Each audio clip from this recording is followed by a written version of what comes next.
तो आ वेख लो धड़ा धड़ आर्डर चुकी जा रही है अपना।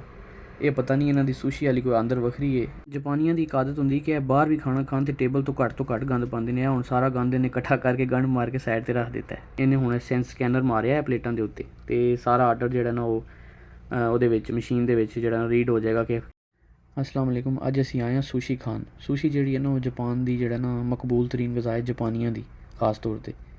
तो ये सुशी जी है इस तरह होंगी कि थले ये चावल होंगे ने, चावलों की छोटी जी पिन्नी होंगी है, वो उत्ते जो ना कच्ची मछली जी कि ताज़ा कच्ची मछली है ना वो टुकड़े छोटे छोटे कट के उत्ते रखे होंगे ने, उन्होंने आखते हैं सुशी। तो इस तो इलावा भी खान पीन दी काफ़ी चीज़ां होंदियां ने, लेकिन सुशी रेस्टोरेंट ये ज़्यादा जड़ियाँ चीज़ां ने ये प्रोडक्ट सुशी ते ही रिलेटिड ने।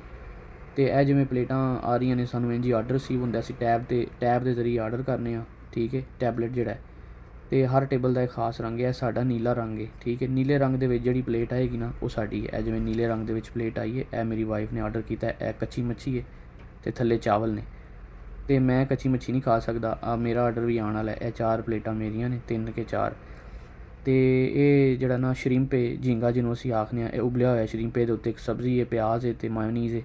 मैं यही खा लेना 4-5 प्लेटां। नाल मैं कोई इन्हां दे उदोन होंदे ने, उदोन होंदा है जिहड़े नूडल्स ने, जैपनीज़ नूडल ने, वो है वो असीं खा लेने। यह साइड ते अदरक है, अदरक गिला अदरक होंदा है तो यह मतलब बड़ा मज़े का होंदा है। यह मच्छी के उत्ते रख के नाल थोड़ी इ'यां सॉसेस वगैरह पईयां होईयां ने, उन्होंने असीं मिक्स करके तो ये नाल खाने आ। बहुत मज़े की होंदी है। तो आ वेख लो धड़ा धड़ आर्डर चुकी जा रही है अपना।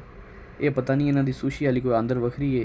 ये जिन्नी मर्जी सुशी खा ले, इन्हों का ढिड नहीं भरता। मैं अक्सर आना जो खाना नाल दे टेबल के उत्ते मैं वेखना छोटे छोटे जापानी लड़कियां लड़के आते हैं, वो 15-15 20-20 प्लेटां खा जाते हैं।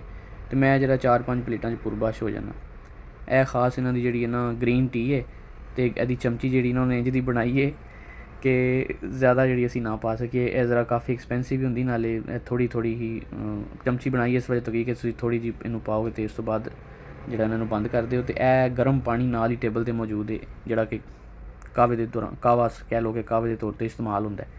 जापानियों की एक आदत होंगी कि बाहर भी खाना खान तो टेबल तो घट गंद पाते हैं। हुण सारा गंद इन्हें इकट्ठा करके गंड मार के साइड पर रख दिता है। ए लो आर्डर कंप्लीट होने तो बाद असी यह जोड़ा टैबलेट लगा हुआ है, इत्थे ही बटन दबावांगे तो वो पिछे ना वड्डा जी स्क्रीन लगी है, उत्थे पता लग जाएगा इन्होंने कि आर्डर जो ना एक फलाने टेबल पर आर्डर कंप्लीट हो गया। वो सामने बोर्ड लगे है, वेटर जिथे भी होएगा उन्होंने इस बोर्ड तो नज़र आ जाएगा कि किन्ने नंबर टेबल पर आर्डर डन हो गया। तो उत्थे जाके असी आर्डर को क्लोज़ करिए। तो यह हुण बड़ा दिलचस्प चीज़ होने वाली। यह प्लेटां लैन सिर असी रख दित्तियां ने, ठीक है। तो यह सारा कुछ प्लेटां के अंदर स्कैनर लगा हुआ है। वो है लड़की है, बच्ची है, आ गई है। इत्थे सुशी रेस्टोरेंट छोटे छोटे बच्चे जो ना काम करते हैं। तो यह बच्ची आ गई है, स्टूडेंट ही होनी है लेकिन पार्ट टाइम जॉब करती है। इन्हें हुण सेंस स्कैनर मारिया है प्लेटों के उत्ते तो सारा आर्डर जो ना वो मशीन के जो रीड हो जाएगा कि किहड़ी चीज़ असी खाधी है। हुण वो फिर उस तो बाद स्कैन करने तो बाद साडे नाल कन्फर्म करेगी कि तुसी यानी कि यह चीज़ां खाधियां ने इस तरह। उस तो बाद सानू एक डिजिटल जी ना दे देगी यह चीज़, जोड़ा कि रसीद है। यह असी जाके काउंटर के उत्ते ते पैसे पे कर देंगे।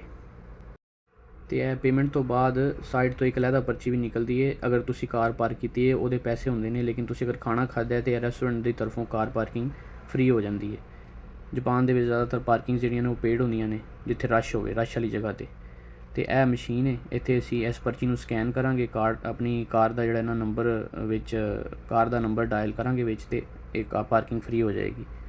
तो यह देखो साइड पर भी उन्होंने एक छोटा जहा बॉक्स दिता होया ताकि इत्थे गंद ना पवे, पर्चियाँ लोग ये सुट के आराम नाल चले जान।